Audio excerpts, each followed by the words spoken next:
Ang ipinagbabawal na init sa ilalim ng isang bubong. Kasalanan. Ito ang salitang paulit-ulit na umaalingaw-ngaw sa isip ko bawat gabi habang nakatingin ako sa kisame ng maliit kong kwarto. Alam kong mali. Alam kong susunugin ako sa impyerno sa ginagawa ko. Siya ang asawa ng kapatid ko. Siya ang haligi ng tahanang kumupkop sa akin noong wala akong matakbuhan. Pero sa tuwing nagtatama ang aming mga mata sa hapagkainan at sa tuwing naaamoy ko ang pinaghalong pawis at sabon sa katawan niya pagka-uwi galing trabaho at sa tuwing nararamdaman ko ang mga lihim na haplos niya kapag walang nakatingin, nalulusaw ang lahat ng prinsipyo ko. Mahal ko ang ate ko, pero hindi ko mapigilang angkinin ang init ng matagal na niyang ipinagkait sa asawa niya. Ang init na sa akin ngayon ibinubuhos ng aking bayaw. Ako si Gael, 23 anyos, fresh graduate at kasalukuyang naghahanap ng trabaho sa Manila. Dahil gipit sa pera at ayaw ko namang magrenta ng bed space sa kung saan saan, inalok ako ng atilin ko na tumira muna sa kanila. Malaki naman ang bahay nila sa Cavite at may bakanting kwarto. Gael, huwag ka nang mahiya. Kaysa magbayad ka pa sa labas, dito ka na lang. Makakatulong ka pa sa gawaing bahay, sabi ni Ate Len sa tawag. Wala akong idea na ang desisyong ito ang magbabago ng takbo ng buhay ko.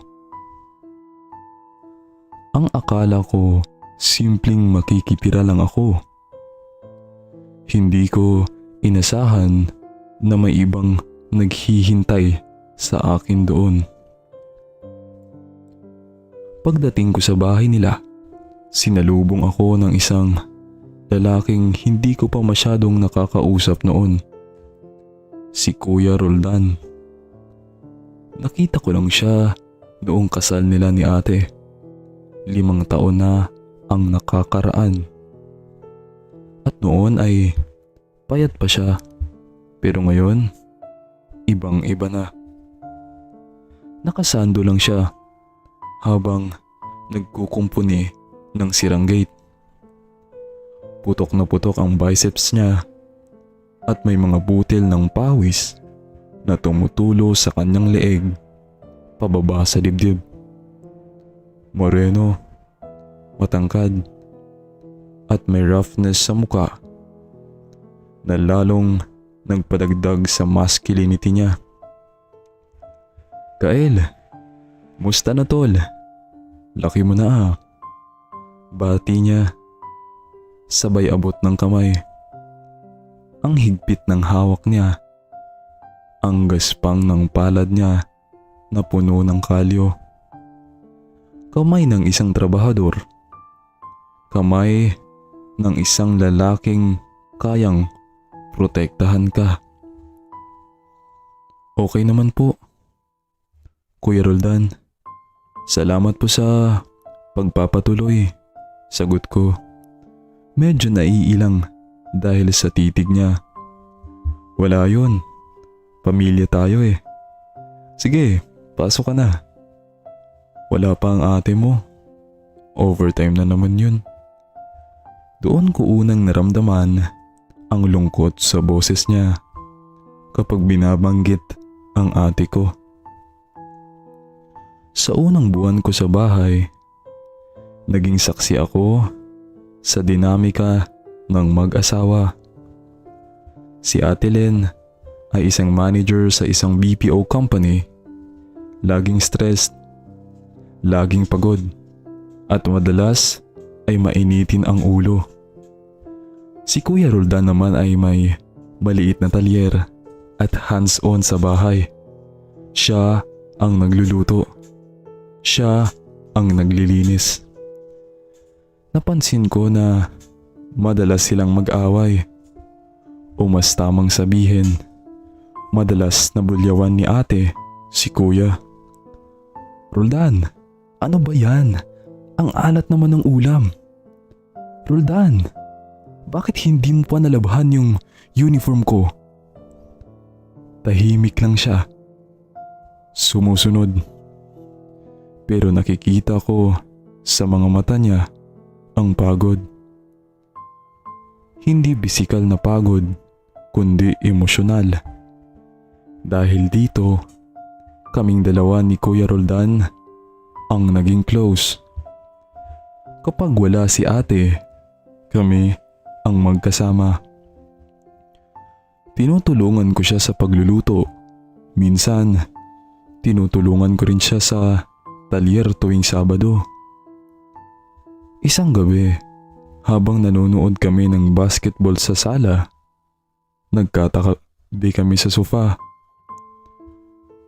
Buti pa tong si Kael, marunong makisama. Bigla niyang sabi habang umiinom ng beer.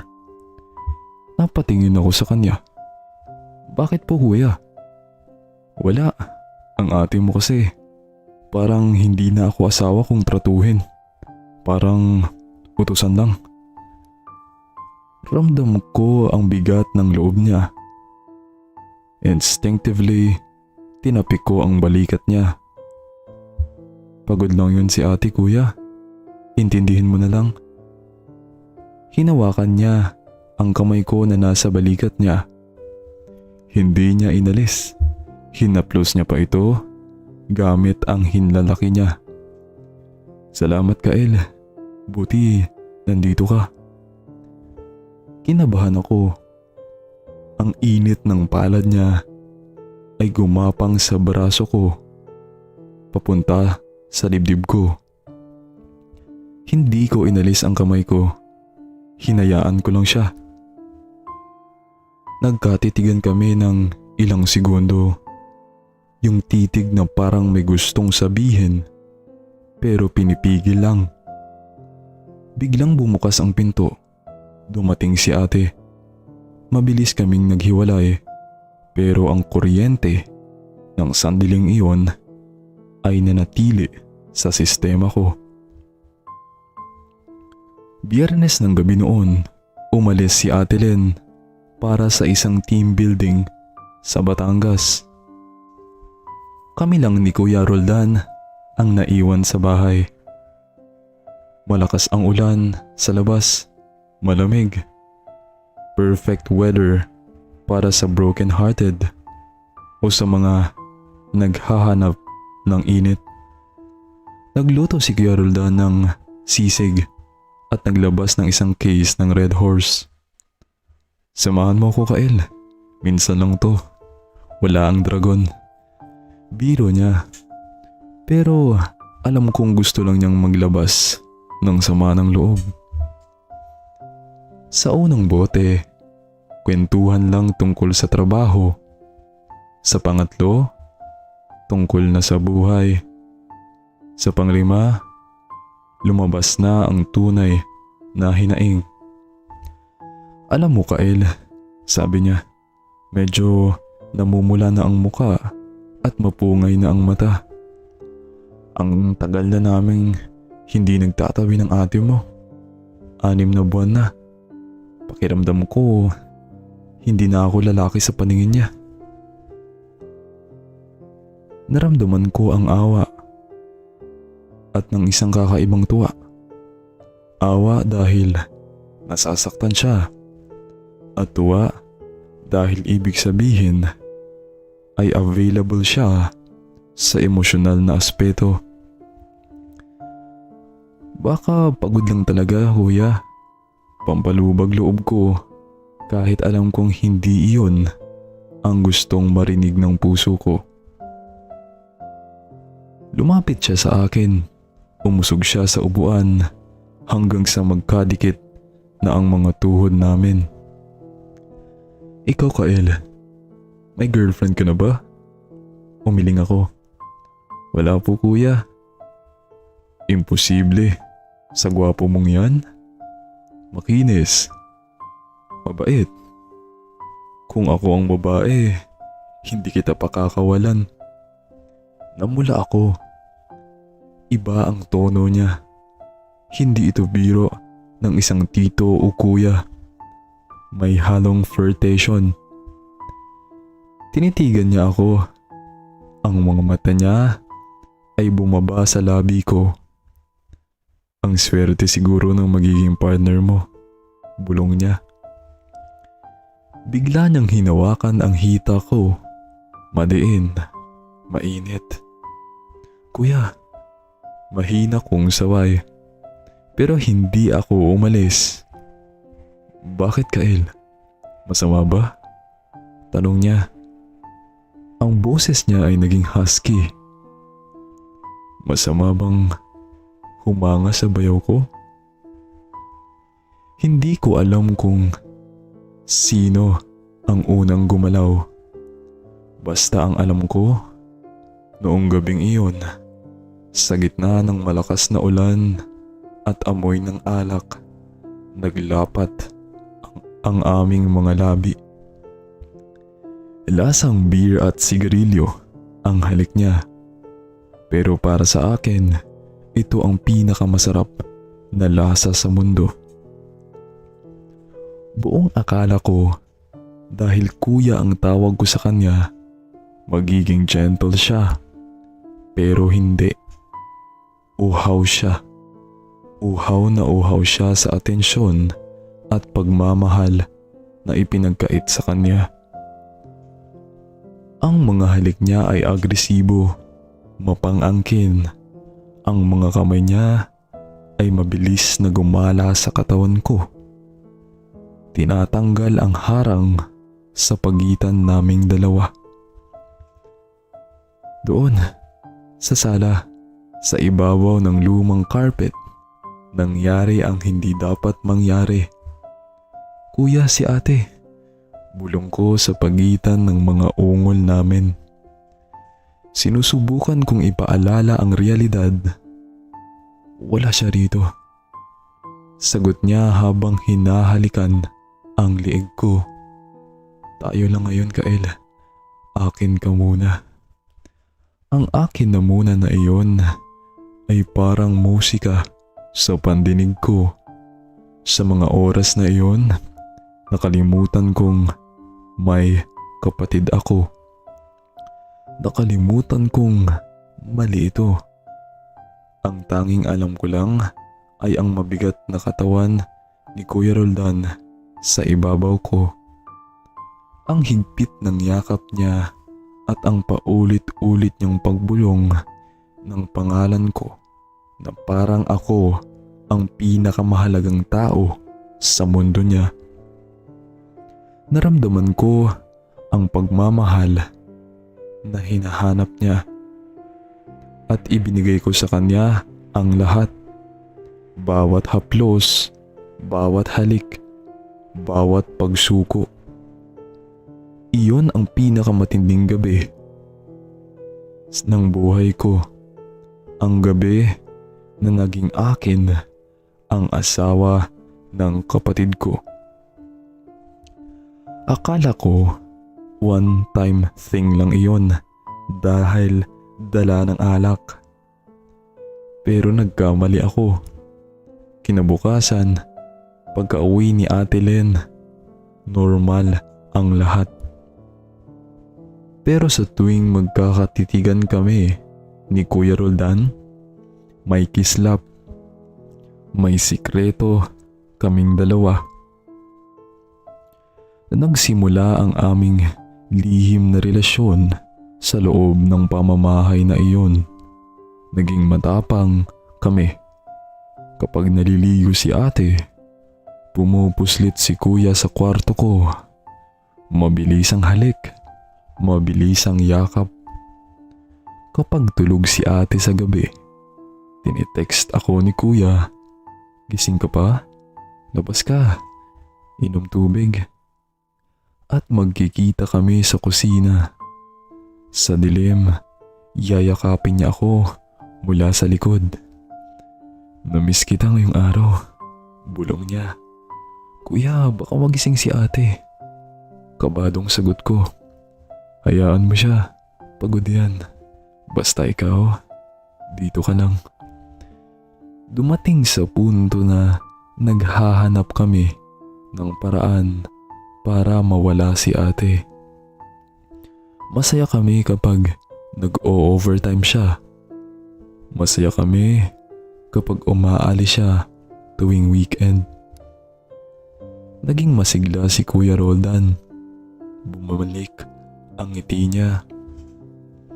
Sabi ni ate, "Mukhang inspired ka yata ngayon ah. Ganda ng mood mo." Hindi niya alam, ako ang dahilan ng ngiting iyon. Ako ang nagbibigay ng ligaya sa asawa niya. Pero kasabay ng sarap ay ang matinding guilt. Nakikita ko si ate na nagtatrabaho para sa future nila. Nakikita ko siyang nagpaplano para sa pamilya nila. Habang ako, na kapatid niya, ay tinatraydor siya sa sarili niyang pamamahay. Tuwing kakain kami ng sabay-sabay, parang gusto kong isuka ang pagkain dahil sa konsensya. Pero kapag nahawakan na ni kuya ang kamay ko sa ilalim ng mesa, nawawala naman ang hiya ko.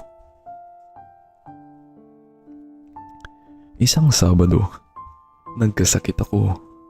Nilagnat ako ng mataas. Hindi pumasok si Kuya Roldan sa talyer para alagaan ako. Si ate naman ay nasa trabaho. Pumasok si kuya sa kwarto ko, dala ang lugaw at gamot.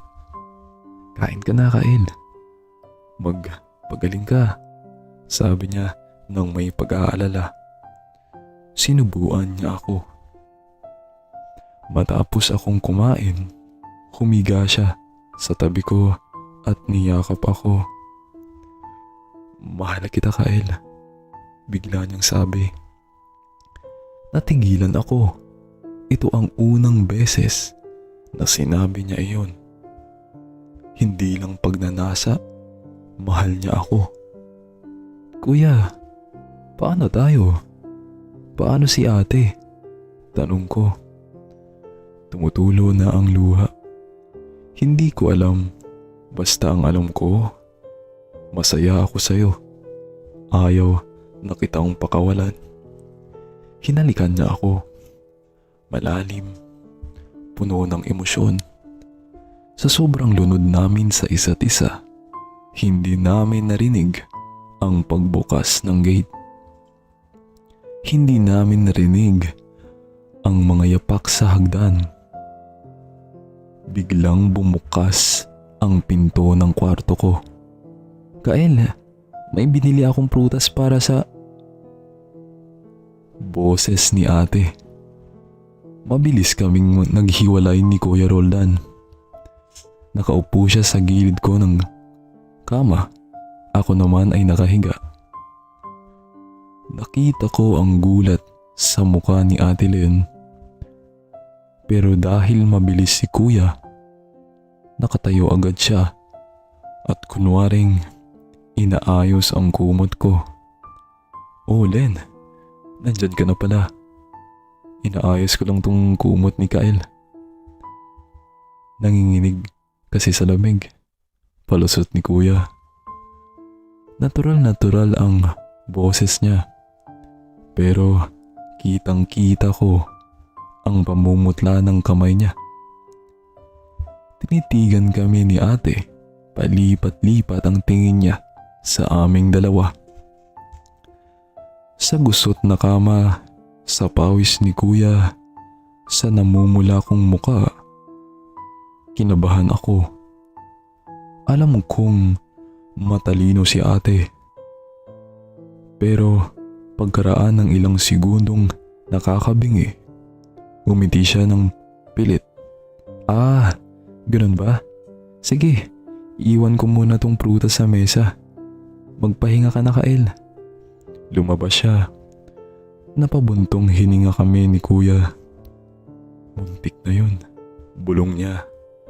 Pero alam ko sa sarili ko, hindi iyon muntik. Alam ko may naramdaman si ate. Ang instinct ng isang babae, lalo na ng isang asawa, ay hindi nagkakamali. Lumipas ang ilang araw, naging malamig si ate sa akin. Hindi niya ako kinakausap. Hindi rin niya kinikibo si kuya. Isang gabi, narinig ko silang nag-aaway sa kwarto nila. Mahina lang, pero dinig na dinig ko dahil manipis ang pader. Roldan, sabihin mo sa akin ang totoo. May iba ka na ba? Tanong ni ate. Wala din. Ano pang pinagsasabi mo?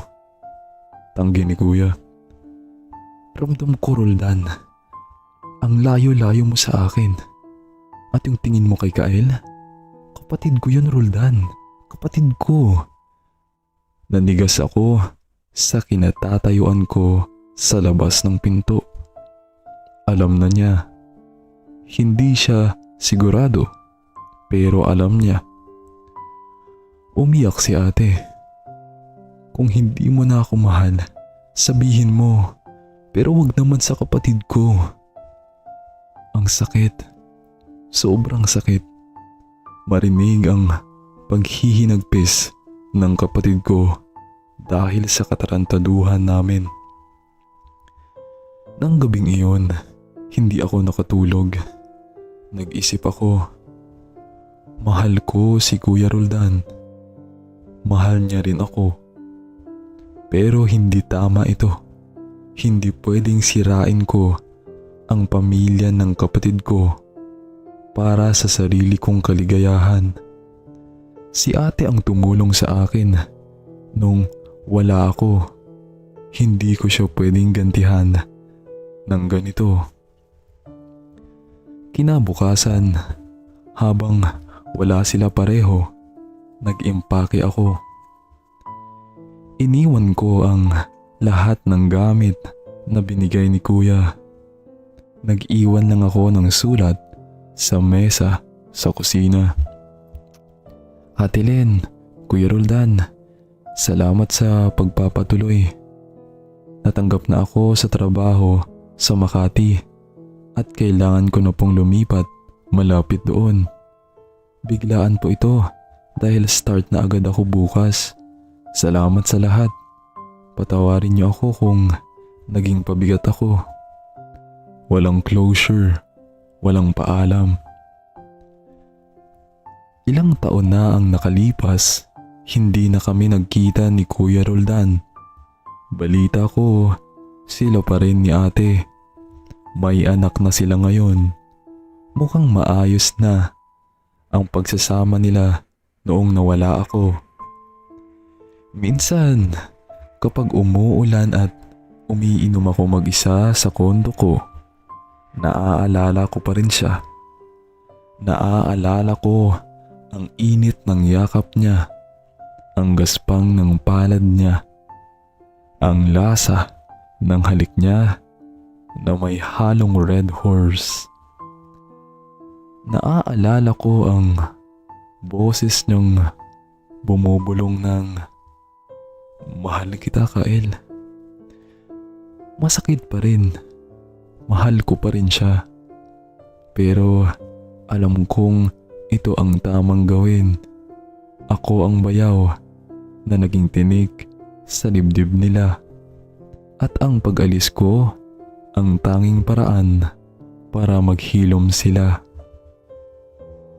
Hanggang ngayon, siya pa rin ang pinakamagandang pagkakamali ng buhay ko, ang aking bayaw, ang aking totga. The one that got away dahil bawal.